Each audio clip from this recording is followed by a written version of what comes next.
Hi class and welcome to our classroom. Are you ready? 1, 2, 3, 4, 5, 6, 7,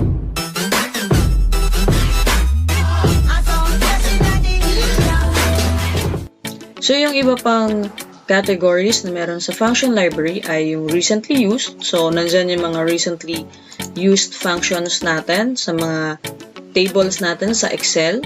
And then, meron tayong financial categories. And then, meron tayong mga logical functions.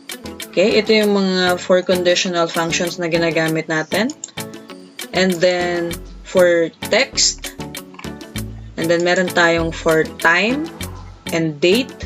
Yan, naka-itemize yan. Yung second, minute. Yan, makikita natin yan. And then, meron tayong lookup. Okay, ginagamit natin yan for referencing. Magkakaroon tayo ng video tungkol dyan. And then, meron tayong math and trigo.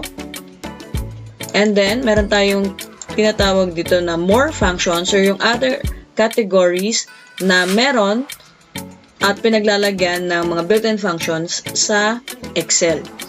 At kung nagustuhan ninyo ang video natin ngayon, i-click nyo na ang like button at mag-subscribe na rin kayo para updated kayo sa mga susunod pa nating video.